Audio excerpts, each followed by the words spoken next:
Baik jamaah yang dimuliakan oleh Allah, kita mulai pada pembahasan hadis Riyadhus Shalihin, ya, dan ini kitab yang sangat tebal sekali, ya, sangat tebal karena hadis yang ada di dalamnya itu banyak sekali. Ya, kitab ini ditulis oleh Abu Zakaria Muhyiddin Yahya bin Syaraf An-Nawawi Ad-Dimashqi rahimahullahu taala. Jadi nama aslinya adalah Yahya. Ini nama aslinya Yahya. Adapun Nawawi, nama apanya?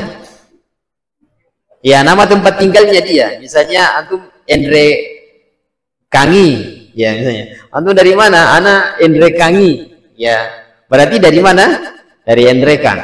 Jadi ada ulama itu yang terkenal karena dia berasal dari suatu daerah seperti Imam An-Nawawi. Ada orang yang terkenal karena kakeknya atau kakeknya, buyutnya dan seterusnya. Ya, ada juga yang terkenal karena dia suka pelihara anjing. Ya, maka dia disebut dengan Abu Kilabah. Abu Kilab. Kilab artinya apa kilab? Kalbun. Ya, kalbun, kalbani, kilabun. Ya, dan seterusnya. Nah, Imam An-Nawawi, ya, dia lebih terkenal dari sisi tempatnya, tapi nama aslinya adalah siapa? Yahya. Ingat ya, Yahya. Adapun Abu Zakaria sama Muhyiddin ini gelarnya. Ya, Abu Zakaria atau Muhyiddin. Muhyiddin itu artinya orang yang menghidupkan agama. Muhyiddin artinya orang yang menghidupkan agama. Ya. Ingat ya, dia dipanggil juga dengan Abu Zakaria. Apa artinya Abu? Zakaria, bapaknya Zakaria. Tapi ingat, laki-laki ini, ulama besar ini tidak pernah menikah. Ingatnya, tidak pernah menikah. Berarti dia tidak punya, ya, dia tidak punya anak. Abu Zakaria itu kalau misalnya ada orang punya anak pertama, maka dia dipanggil dengan kunyah itu. Ya, Abu Zakaria ini kunyahnya, sehingga meskipun orang itu tidak memiliki anak, maka dia boleh pakai gelar kunyah, boleh. Ya, misalnya Abu, dia belum punya anak ya, atau dia belum menikah, maka dipanggil Abu siapa? Abu Mane misalnya. Ya. Abu Mane. Baik, fa amma kunyatuhu bi Abi Zakaria falaysat ala qiyasin annahu lahu waladan yusamma Zakaria. Ini bukan kiasan kalau dia memiliki anak namanya Zakaria. Kenapa? Li'annahum lam yatazawwaj fi hayatihi qattun. Karena dia belum pernah menikah sama sekali dalam kehidupannya. Dan ingat, umurnya jamaah sekalian cuma 45 tahun. Jadi Imam An-Nawawi rahimahullahu taala umurnya cuma 45 tahun saja. Tapi keberkahan hidupnya itu luar biasa.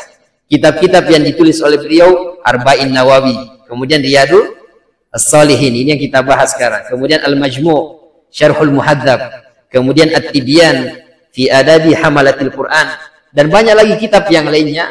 Dan kitab-kitab ini semua disepakati oleh seluruh golongan, seluruh kelompok, seluruh golongan, semuanya sepakat dengan keistimewaan kitab-kitab ini. Dan inilah diantara keberkahan ilmu dari Al-Imam An-Nawawi rahimahullahu ta'ala. Baik, ingat ya, nama kitabnya Riyadhus Shalihin. Ini nama kitabnya Riyadhus Shalihin min kalami Sayyidil Mursalin. Ya, kalau diterjemahkan ke bahasa Indonesia, coba kasih mundur sedikit biar lebih besar. Kalau diterjemahkan ke bahasa Indonesia, taman orang-orang soleh dari perkataan Imam Mursalin, yaitu Rasulullah Sallallahu Alaihi Wasallam. Jadi Riyadhus Shalihin itu adalah taman orang-orang soleh dari perkataan Rasulullah Sallallahu Alaihi Wasallam. Ya, baik.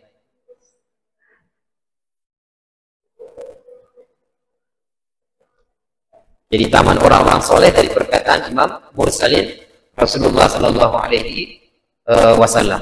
Baik, kita masuk kepada hadis yang pertama jamaah sekalian, dan ini hadisnya sangat banyak. Ya, ada 1897 hadis, sehingga kita tidak bahas semuanya karena banyak sekali.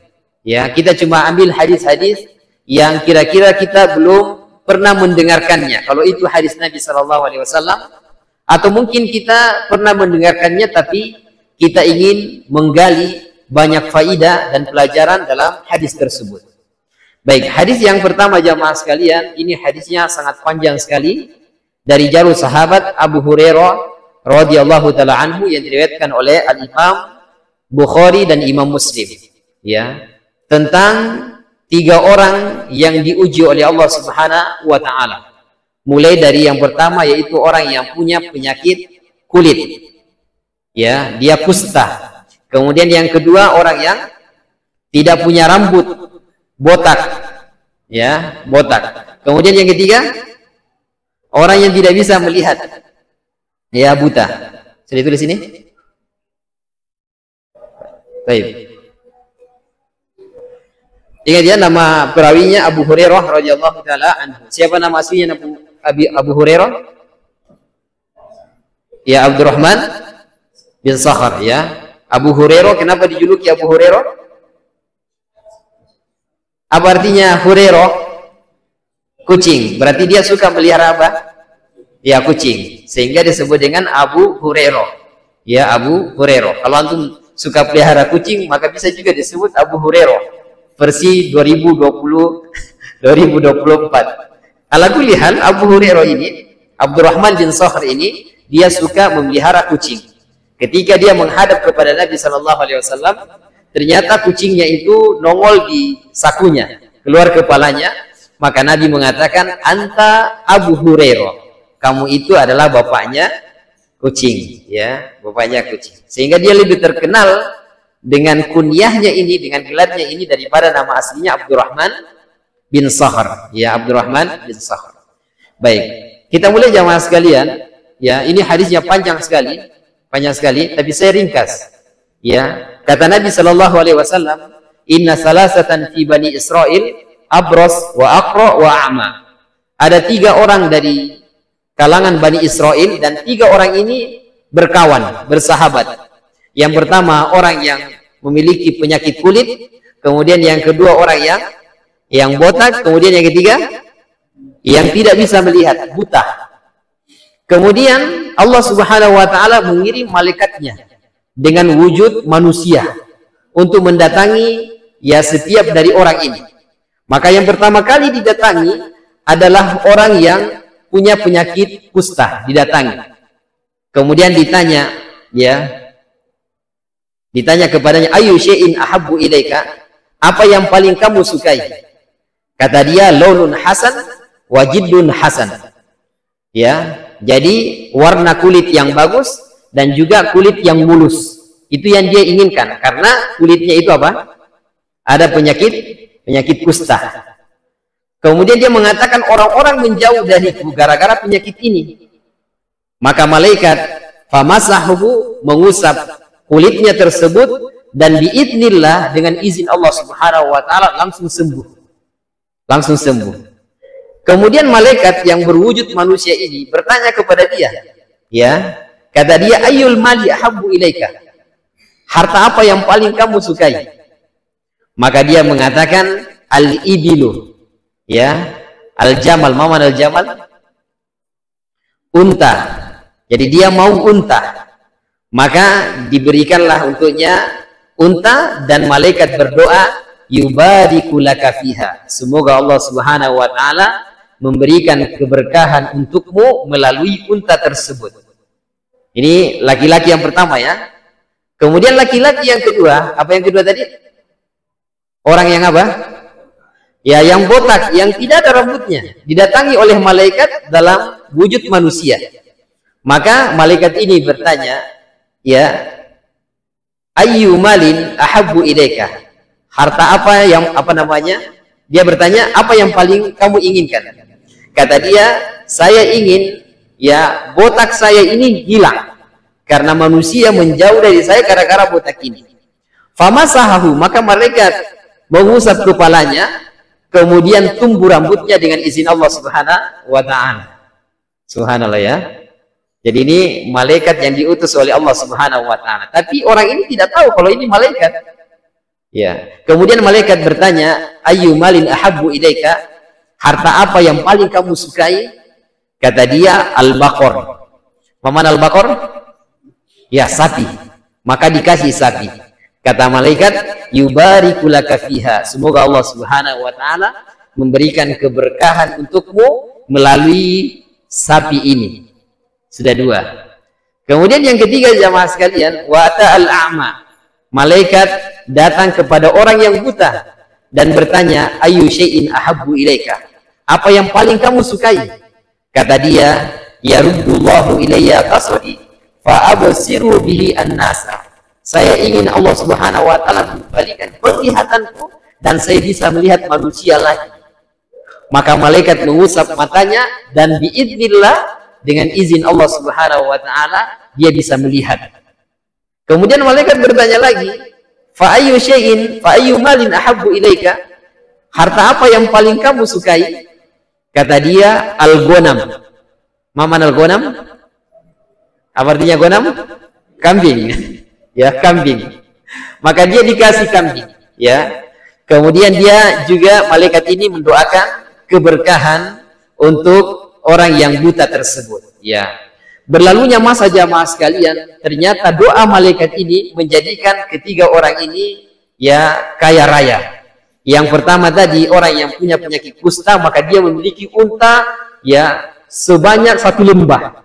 Jadi 1 lembah isinya unta semuanya. Yang kedua juga sama, si botak. Si botak juga sama, diberikan sapi dan sapinya memenuhi 1 lembah. Kemudian yang ketiga, si buta juga sama, dia diberikan kambing dan kambingnya juga memenuhi 1 lembah. Maka datanglah malaikat ini diutus oleh Allah Subhanahu wa taala yang kedua kalinya, tapi sesuai dengan sosoknya masing-masing sebelumnya. Yang pertama didatangi adalah orang yang penyakit kusta. Sehingga malaikat datang dalam keadaan punya penyakit kusta. Ya, dia datang kemudian dia mengatakan, saya ini sudah kehabisan perbekalan, ya. Kalau bukan karena Allah Subhanahu wa taala yang menolongku, kemudian engkau siapa lagi? Sehingga saya meminta kepadamu 1 ekor jamal, 1 ekor unta saja. Maka dia mengatakan apa? Ya, saya ini punya hak-hak yang harus saya tunaikan. Sehingga saya tidak bisa memberimu meskipun cuma 1. Ya. Maka malaikat ini mengatakan, sepertinya saya mengenalimu, ya. Alam takun abros yakzarukan nasu, bukankah dulu kamu itu orang yang punya penyakit kulit, penyakit kusta sehingga manusia menjauh darimu? Dan ini unta-unta ini adalah pemberian dari Allah Subhanahu wa taala. Apa kata dia? Tidak. Ini adalah waristu likabirin an kabirin. Ini unta-unta ini saya wariskan dari ayahku, dari kakekku, dari keturunanku ke atas. Subhanallah.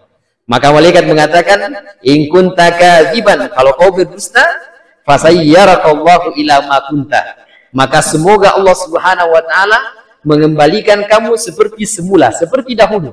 Punya penyakit kusta, kemudian tidak memiliki apa-apa sama sekali. Ya. Ini yang pertama. Kemudian yang kedua, malaikat datang kepada orang yang kedua. Yang apa yang kedua ini? Yang botak.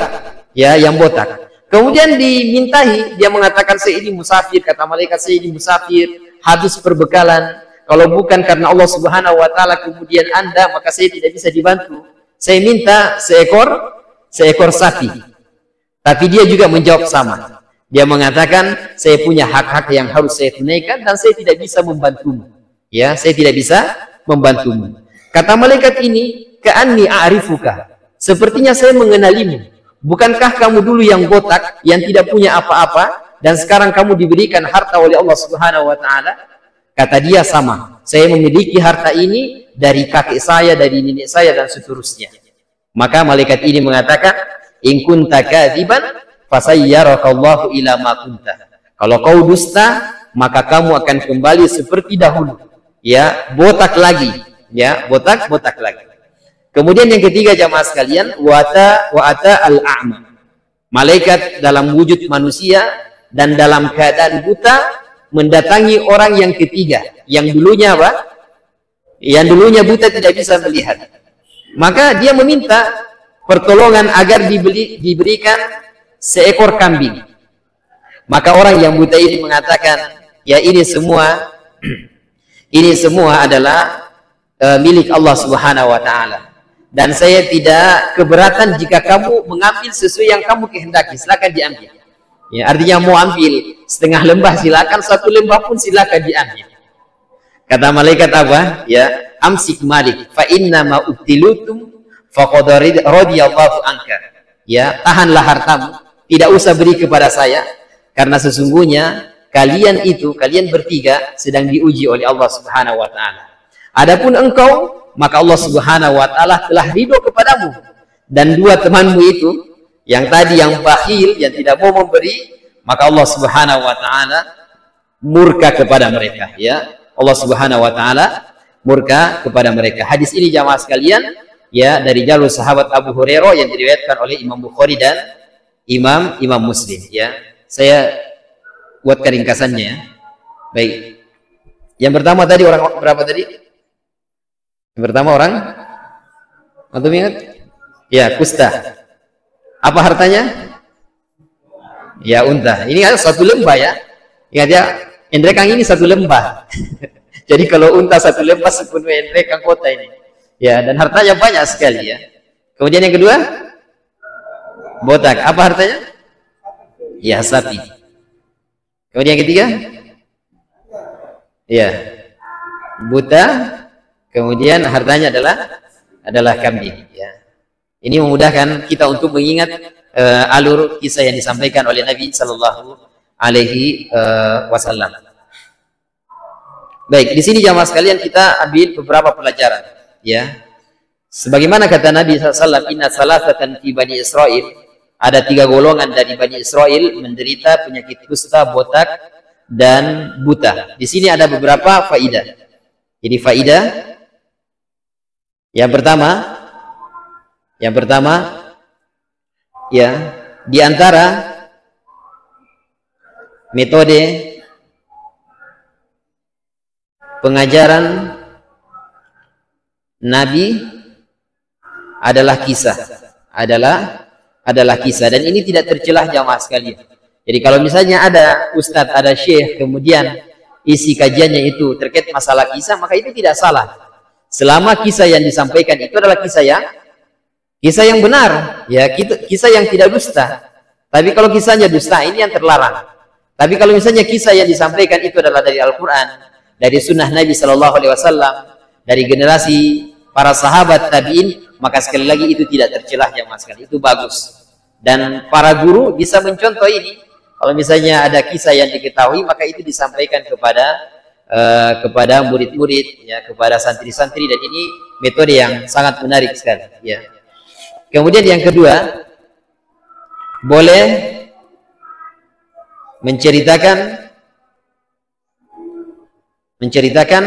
kisah Bani apa? Ya, Bani Israel. Bani Israel ini umatnya siapa? Nabi siapa? Ya, Nabi Musa alaihi salam, ya, Nabi Musa alaihi salam. Jadi Bani Israel ini kisahnya umat Nabi Musa alaihi salam, yang mana mereka itu dirubah, sebagiannya dirubah wajahnya dari manusia menjadi kera, menjadi monyet. Baik, jamaah yang dimuliakan Allah Subhanahu wa taala, mungkin kita cukupkan dulu sampai di sini biar tidak terlalu padat materinya. Ini saja saya kira sudah sangat terlalu padat, dan semoga dengan kisah yang mulia ini kita bisa mengambil banyak faidah, dan kita akan lanjutkan nantinya pada pertemuan yang akan datang. Dan selalu kita saling menyemangati untuk semangat menuntut ilmu agama, ya, semangat belajar para bapak-bapak, ibu sekalian, ya, semangat belajar, karena ini kewajiban kita sebagai seorang muslim. Nabi mengatakan thalabul ilmi faridatun ala kulli muslimin. Menuntut ilmu agama adalah kewajiban bagi setiap muslim. Sehingga kalau kita hadir di tempat-tempat kajian, pada hakikatnya kita sedang menggugurkan salah satu kewajiban kita sebagai seorang muslim, yaitu menuntut ilmu agama, ya. Sehingga jangan bosan untuk hadir di pengajian. Bahkan Nabi SAW mendoakan, atau para malaikat mendoakan orang yang datang ke pengajian antara maghrib dan isya misalnya, dengan doa Allahumma gfir lahu, Allahumma hamhu, ya Allah ampunilah dia, ya Allah kasih sayangilah kasih sayangilah dia. Sehingga kalau kita duduk di antara maghrib dan isya untuk belajar ilmu agama, insya Allah tidak merugi. Selain kita mendapatkan ilmu, maka kita juga didoakan oleh para malaikat. Semoga bermanfaat jamaah sekalian. Kita tutup dengan doa kafaratul majlis. Subhanakallahumma wa bihamdika asyhadu an la ilaha illa anta astaghfiruka wa atubu ilaik. Assalamualaikum warahmatullahi wabarakatuh.